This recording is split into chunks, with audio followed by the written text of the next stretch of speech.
Bharat Australia সিরিজের এই বহু প্রতীক্ষিত ম্যাচটির জন্য সমর্থকদের উন্মাদনা কম ছিল না। বিশেষ করে অনেকদিন পর আজ বিরাট রোহিতের মতো কিংবদন্তিরা মাঠে নামতে চলেছিল। তাদের ব্যাট বলের লড়াই দেখার জন্য অপেক্ষা করেছিল বিশ্বের অসংখ্য ক্রিকেট ভক্তরা। এদিন টসে জিতে মেঘলাযুক্ত আবহাওয়ায় অস্ট্রেলিয়া বোলিংয়ের সিদ্ধান্ত নেয়। আবহাওয়াকে কাজে লাগিয়ে দুর্দান্ত বোলিংয়ে ভারতকে কোণঠাসা করে দেওয়ার কাজ শুরু করে দেয়। সবাই যখন এদিন তাদের প্রত্যাবর্তনের ম্যাচে ব্যাটে 4-6-এর খেলা দেখবে বলে আশাই ছিল, কিন্তু সমর্থকদের সব আশায় জল ঢেলে দিয়ে মেঘলা আবহাওয়ায় বাউন্সিযুক্ত উইকেটে হিটম্যান 8 ও আমাদের কিং কোহলি 0 রান করে প্যাভিলিয়নে ফিরে যান। এদিন পূর্ববর্তী ওয়েদার রিপোর্ট অনুযায়ী বৃষ্টির যে পূর্বাভাস দিয়েছিল অক্ষরে অক্ষরে মিলে গেল।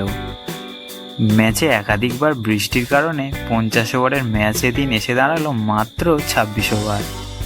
ওভার শেষে ভারত 9 উইকেটে করল 136 রান। অস্ট্রেলিয়া দাপটের সাথে এই ম্যাচ 7 উইকেটে জিতে নেয়। সিরিজের প্রথম ম্যাচে বিরাট রোহিতের মতো প্লেয়াররা সমর্থকদের হতাশ করলেও আশা করা যায় পরের দুটি ম্যাচে দুর্দান্তভাবে তারা আবার ফিরে আসবে। কোটি কোটি সমর্থককে তাদের ব্যাট দিয়ে আবার জাদু দেখাতে শুরু করবে।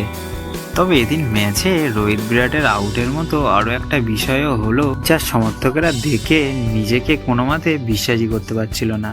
অস্ট্রেলিয়া পেসার মিচেল স্টার্কের বলের গতি কিনা ঘন্টায় 176.5 কিলোমিটার, যা সমর্থকেরা নিজের চোখকেও বিশ্বাস করতে পারছিল না। সবাই ভাবছিল এই বোধহয় এই বলে শোয়েব আখতারের 161.3 কিলোমিটারের রেকর্ড ও দ্বিতীয় স্থানে থাকা অস্ট্রেলিয়ার ব্রেডলি শন্টেটের 161.1 কিলোমিটারের রেকর্ড ভেঙে দিল।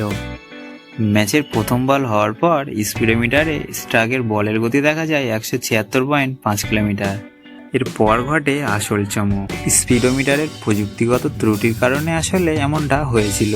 প্রকৃতপক্ষে এই বলের গতি ছিল ঘন্টায় 140.3 কিলোমিটার। সবাই এবার বুঝতে পারলো এতক্ষণে তারা যেটা দেখছিল সেটা হলো স্বপ্ন। এবার তাদের বাস্তবে ফিরতে হবে।